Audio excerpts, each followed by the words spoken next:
Hello, nerds, and welcome back to the Salawag's Why It's Great Gut Reaction, where I watch things and react from the gut.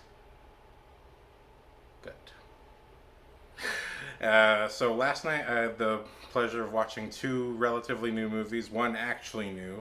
By the time this comes out, who knows if it'll be new. Beverly Hills Cop, Axel F. I had a great time watching this. I was laughing literally from the beginning to the end. I really thought Eddie Murphy came back in full force.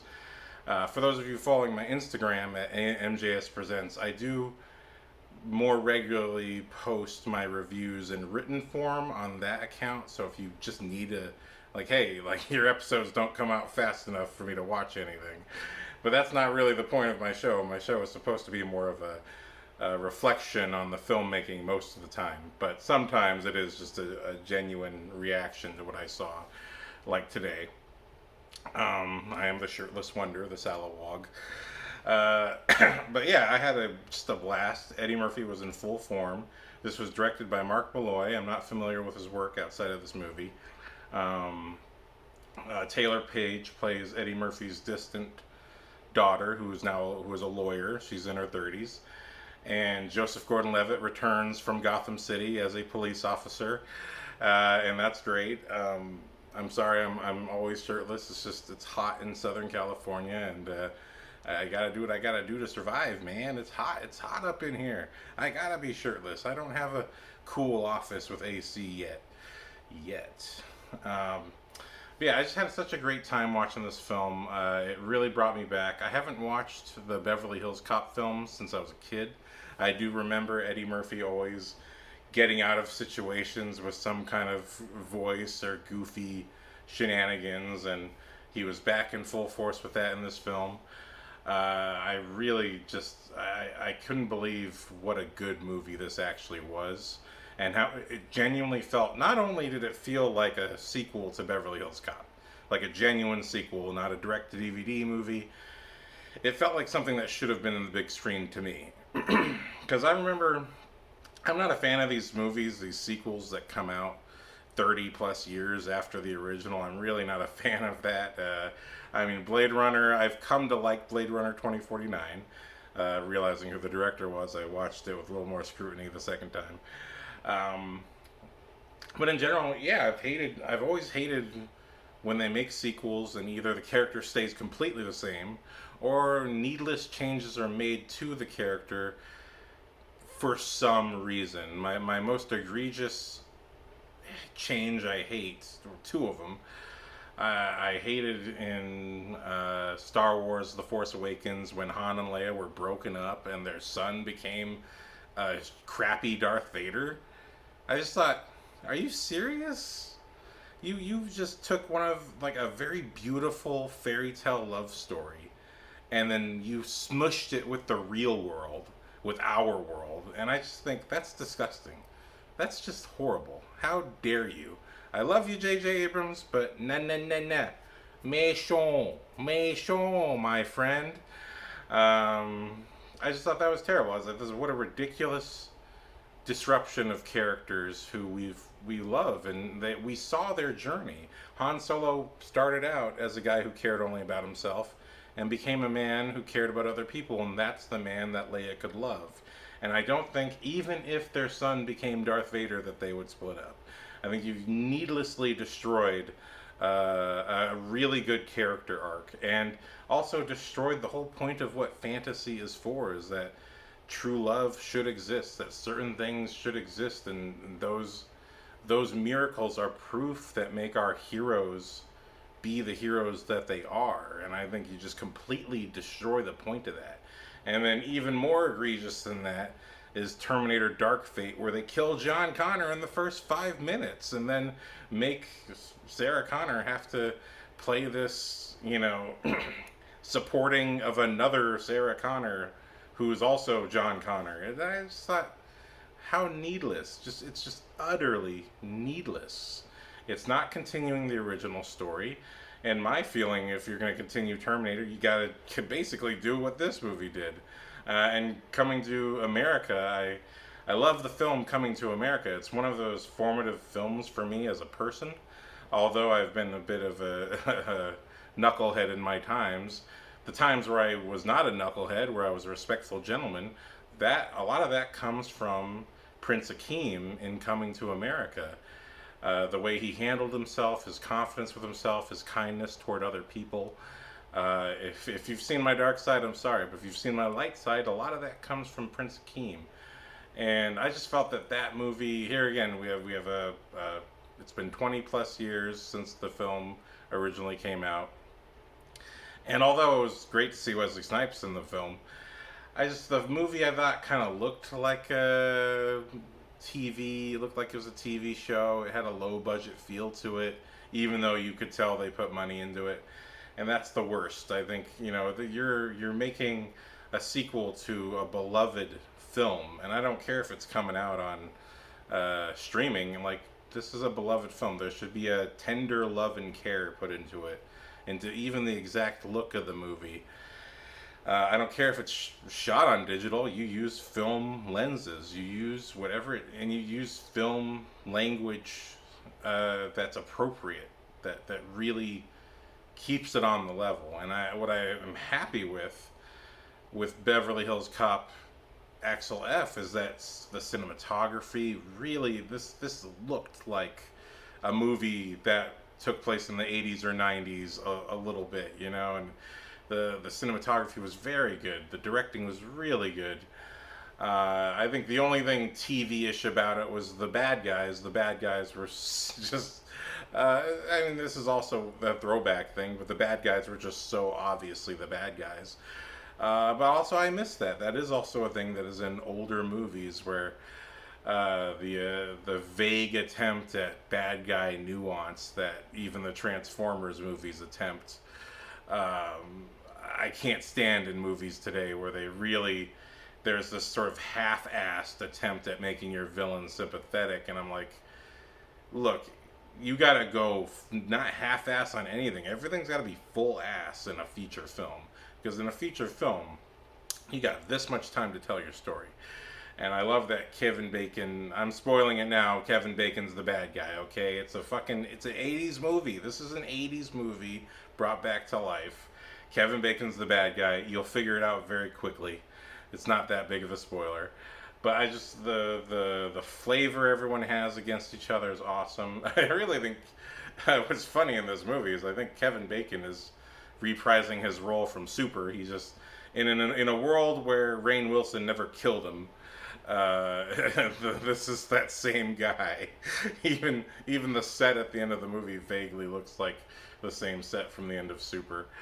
But then you have Joseph Gordon-Levitt, who, again, if he was never in Gotham City, it's the same exact character, Robin from Gotham City, from The Dark Knight Rises. But it's okay. It's totally fine because, taken out of context in Beverly Hills Cop, these characters bounce very well off of Eddie Murphy. And Eddie Murphy is the star. Eddie Murphy, like I said, he's back in full form. Literally, like, everything he was doing and saying, I was laughing from the beginning to the end of the movie. I really thought, he did a lot of family movies, and of course I grew up with I missed some of his movies, but I grew up with Dr. Dolittle and Nutty Professor, stuff like that. But I once you get to those really family movies, like what Adam Sandler does, I kind of gravitate away from that. It's not really like, and perhaps because I don't have a family of my own at this time. But so for me, it's just like great seeing Eddie Murphy as a solo act, as not doing the family safe movie, and getting to be raunchy and getting to be say bad words, as he likes to say. There was one reviewer who had said he had kind of had a problem with the fact that Axel Foley hadn't really changed, and you saw that everyone else had from the franchise previously. But I like that this film it addresses that, and mostly through his relationship with the daughter. And here, what I like is that although the first 35 to 40 minutes of this movie is just nonstop laughter, which it should be, movies used to have a code. Like, if it's a comedy, you should be laughing. It's okay to do a dramedy or a comedy that has drama in it. But if it's supposed to be a comedy, you should be laughing for the majority of the film. Like a good stand-up comic, you should be laughing most of the time when they're saying jokes. And I really appreciated that, whether it was good writing or whether it was Eddie Murphy just being allowed to riff, that humor was 100% there. But again, going back to him being the same, I think the film addresses that through his relationship with his daughter, where his daughter is frustrated that he as a dad has kind of had some problems, and you can watch the movie to get into that. But also, the movie actually takes the time to go through their drama, and it's not excessively dramatic. It's not trying to make you cry. And I really hate that in cinema today, where I feel like a lot of filmmakers in the last 10 years have been like result oriented. They think that if you have the actor cry, the audience will cry. And I saw it a lot when I was in film school. I could tell that a lot of my fellow classmates kind of had the result in their mind and not the story first. You can't feel it unless the story gets you there. So just because you make an actor cry, it doesn't mean the script is actually working.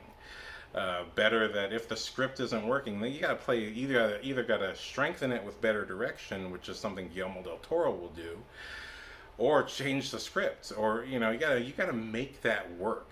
That's your job as a filmmaker, is to make the story work, to make the emotions be real. And I really felt that this movie did a great job of, hey, the first 30-40 minutes you are laughing, and then the next 30 to 40 minutes we have some story, and we have some build up with the villain, and all these pieces come together.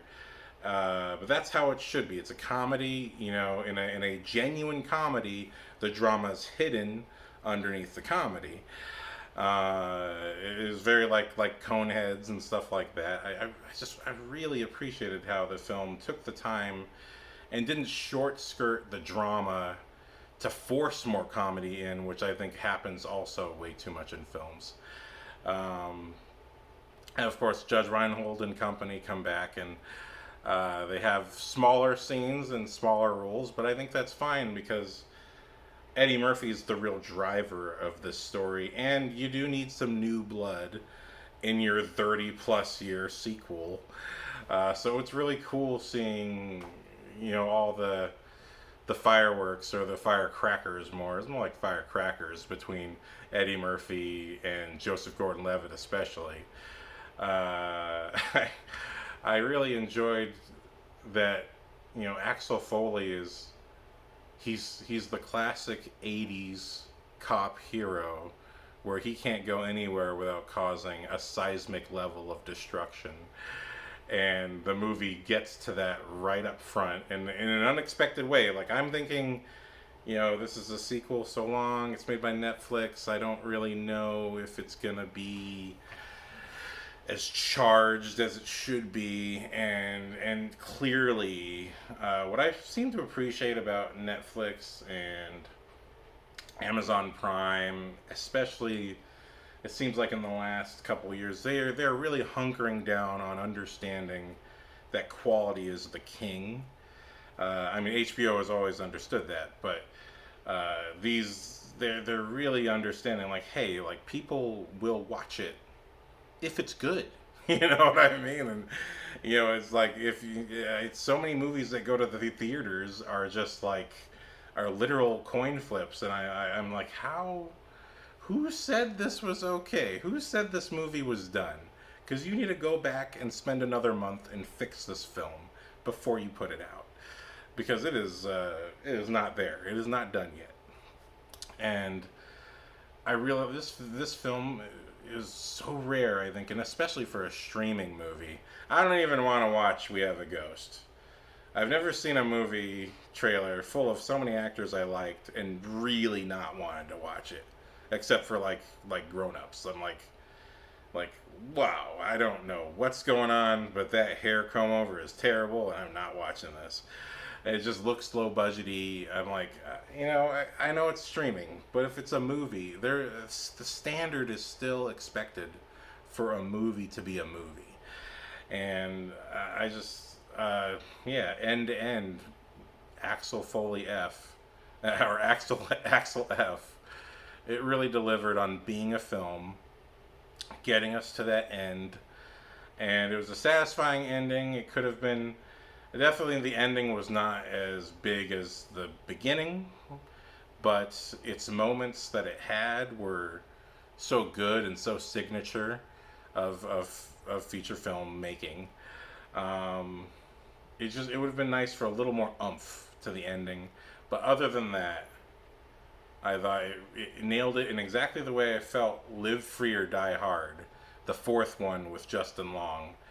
Because ironically, I missed Die Hard 2 and 3 and went straight from Die Hard 1 to Live Free or Die Hard. I loved Live Free or Die Hard when that came out. And that's another sequel that had, man, it had a sequel in the 90s, and so it was more of a 10-year gap, but um, as far as I was concerned, I was like, wow, it was a 30-year gap between this and Die Hard. But when I went back and saw Die Hard 2 and Die Hard with a Vengeance, I felt those movies were entertaining, but kind of went off the rails of what made the first movie work, and this was even criticism the filmmakers had. And when I watching Live Free or Die Hard, I'm like, this is genuinely Die Hard. It's just on the road. It's a road version of that.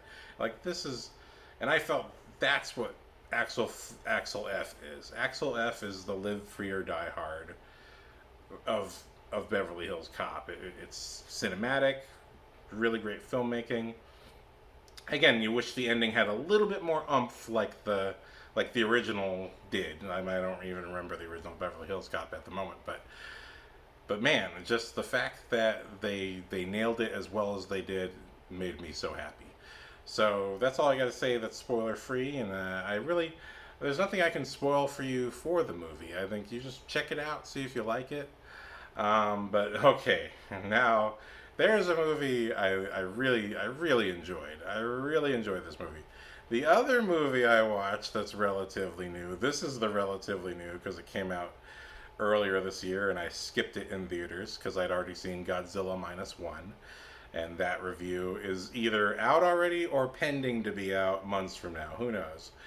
But Godzilla and Kong, Godzilla X Kong, Godzilla and Kong, The New Empire. Wow. Wow. Wow. Really? Wow. Okay, so spoiler free. If you're in the mood for a Marvel movie, but you don't want to watch superheroes, watch Godzilla and Kong, The New Empire.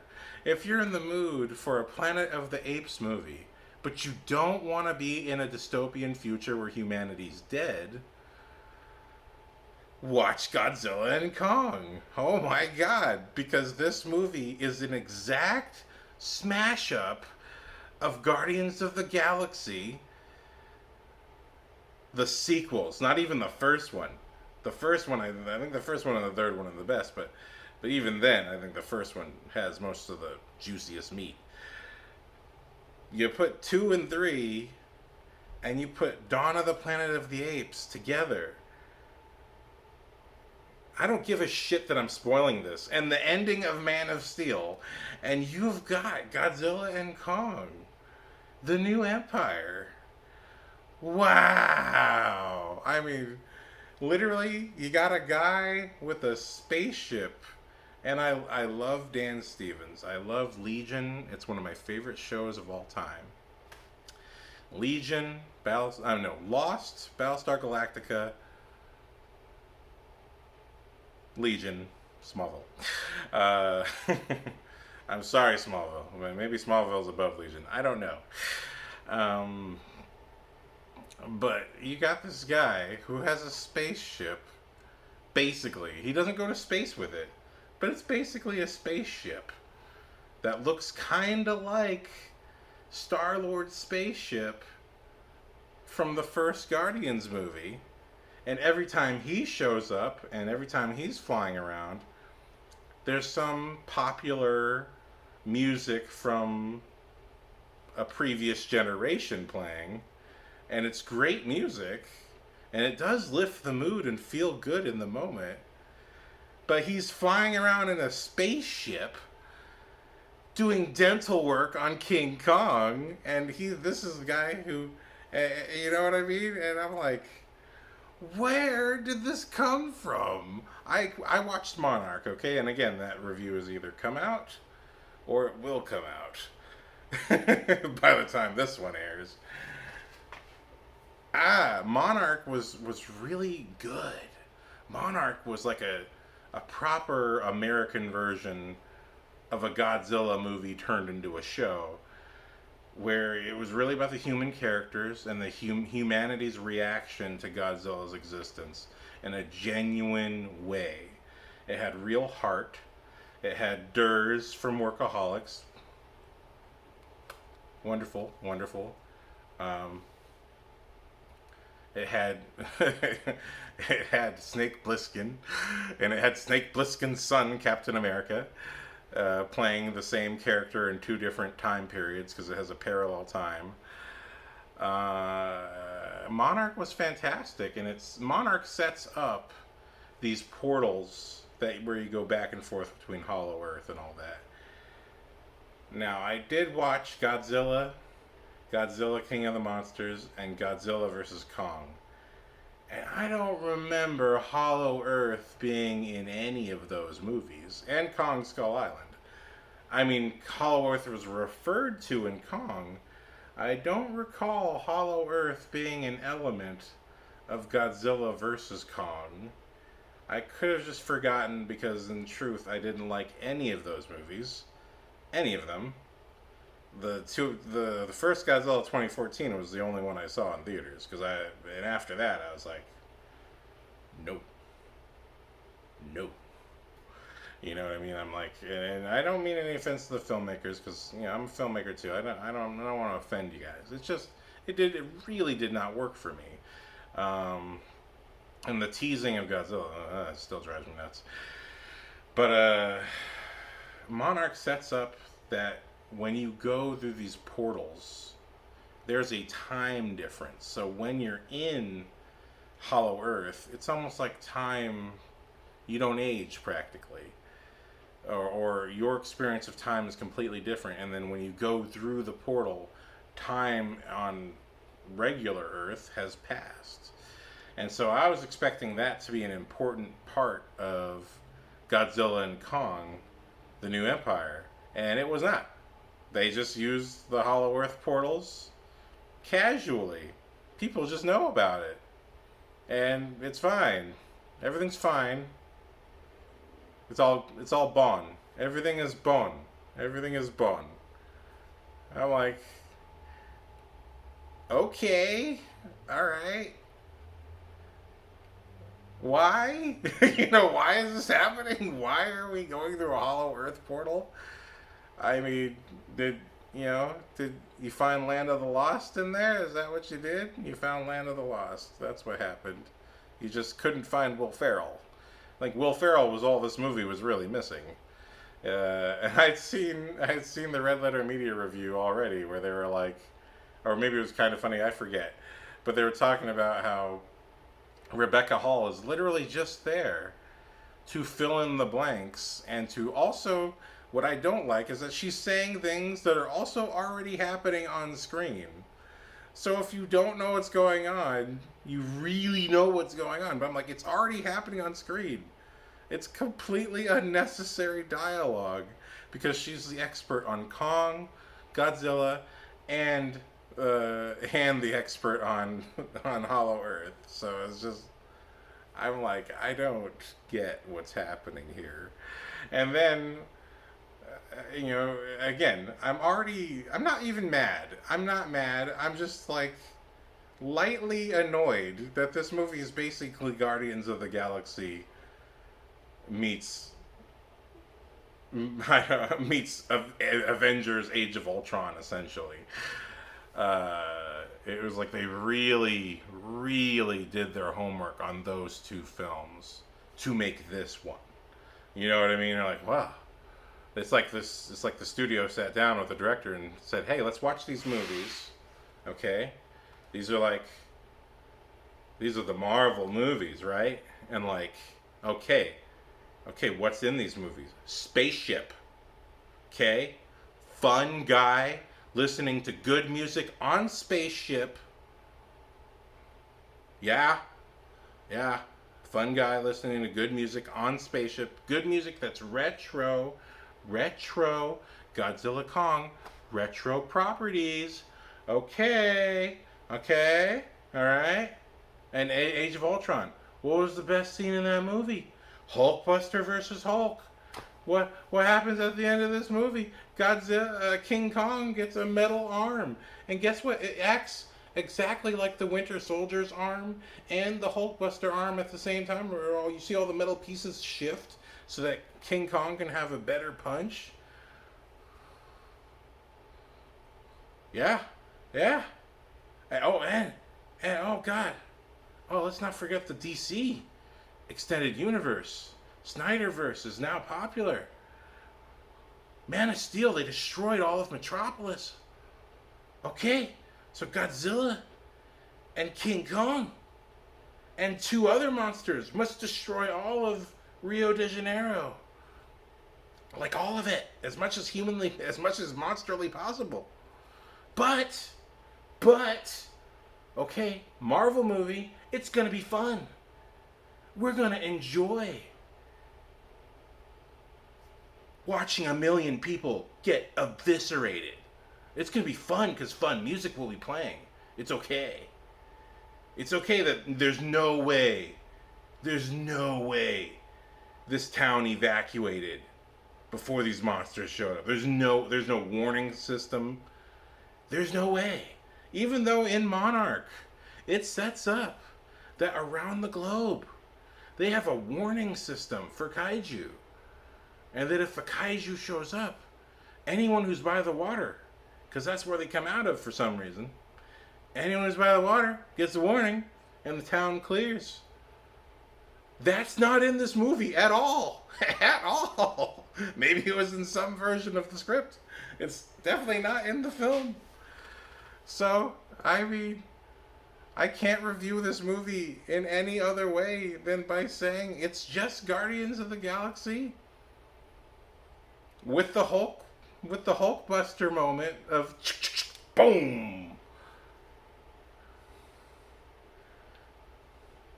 And literally everything on Hollow Earth is the plot of Dawn of the Planet of the Apes. Even the bad ape, the bad king with the little bone, his face, and even the face of one of his minions looks like Koba. It looks like Koba. You know? And just like Koba, he kills another monkey without concern. Without concern. Even though he's the king. It's exactly like Koba. It's the exact, it is copy and paste. It is a copy and paste film. I mean, no disrespect to the director, Alex or Andrew Goddard. I forgot, I'm sorry. I couldn't remember your name on the credits, even though I saw it many times. I don't sincerely believe this movie was written by human beings. I think this was written by AI, and they're just not telling us. They plugged it in. They said, hey, Guardians, MCU, best of the Snyderverse. And they picked the ending of Man of Steel. Like, of all the things you stole from the Snyderverse, you took the ending of Man of Steel. And then you even went back to Transformers 2009 and fucked up the pyramids. But you fucked up all the pyramids. None of the pyramids got to stand. And I'm spoiling this movie. But I don't care. It's not a movie. It's not its own movie. It is a copy and paste movie of other movies. Like exact copy and paste. And even the most egregious thing is that we have this young girl who was in, I think she was, she is in one of the other movies. I think she was in the last one. She has like a psychic connection to Kong. And I guess that's really a tie to the psychics from the original Godzilla movies who were connected to Mothra. Uh, okay. Well, she has people. She has a whole people that are like her. And, uh, and wow, okay? And wow, there's a prophecy. Not only, not only do we have everything from other movies in this movie, we have a prophecy to tell us how the movie will end. And in this prophecy, this little girl will bridge the gap between Mothra. Mothra's coming out in this movie. Spoilers, I don't give a shit. You notice this podcast, I mostly spoil the fuck out of movies anyway. I don't care. I don't give a shit. Okay? This is a copycat. This is a copy and paste movie. I don't care. I don't care. It's copy and paste movie. So we got this prophecy. And I haven't even gotten to the copy and paste part of this one. But there's a prophecy that tells you how the movie is going to end. And at the end, there's this one girl with a psychic connection who is going to bridge the gap between Godzilla and Kong so that they could be friends and save the world together. And I'm like, okay, that's cool. That's fine. You can tell me how the movie will end. I don't think we even needed the prophecy. I think you guys could have just figured that out by yourselves. But okay. It's just so lazy. It's just so fucking lazy. Okay. It's just so lazy. It's so impressively lazy. Good God. Good God, man. Good God, Jim. I'm a doctor, not a not an AI. Fucking shit. When the prophecy becomes true at the end of this movie and Mothra comes out, for some reason, we don't see any costume change.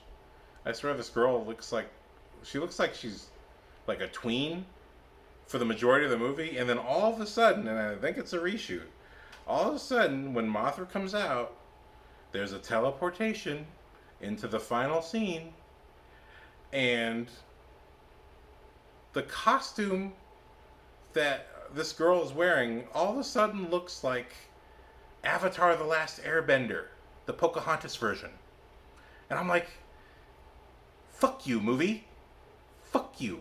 You don't fucking have Avatar: The Last Airbender show up at the end of your copy and paste movie. No. Are you kidding me? You've already copied and pasted as much as you could from the entire Marvel Cinematic Universe. You've already destroyed Rio de Janeiro, Man of Steel style.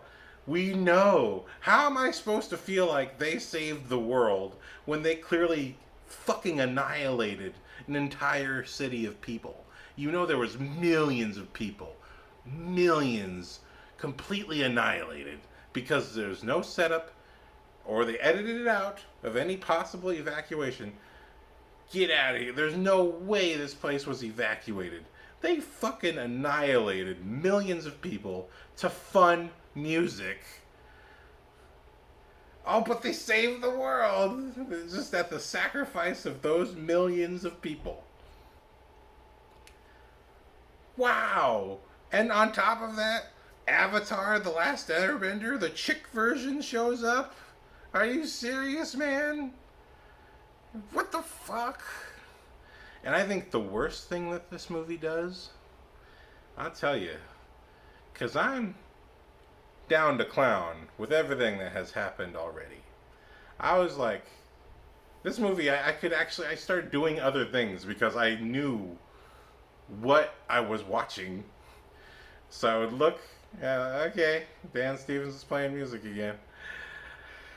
The most egregious thing this movie does that I cannot forgive it for. At least in the Guardians of the Galaxy movies, when those songs play, you actually hear them for a good chunk of the sequence that they're in. And I swear this movie whittled down those songs to almost like the legal limit of where they wouldn't have to pay as much for it or something.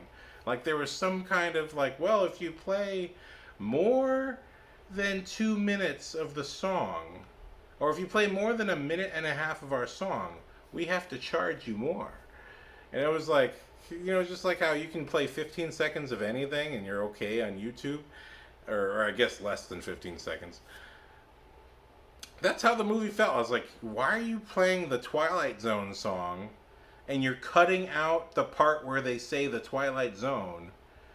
The song literally has a break in it. Like they're going through the portal and everything's getting wild and weird, and you're about to get the chorus, and the way the song, and then it cuts to black for dramatic edge, and then we're in the Hollow Earth, and then the music is gone, and I was just like, what the fuck was the point of playing the song if you're only gonna play like 15 seconds of it?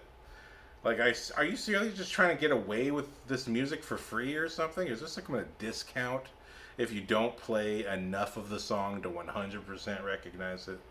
That's what it felt. I was like, this is egregious. Don't fucking copy Guardians of the Galaxy and half-ass the music delivery. Because that was just irritating.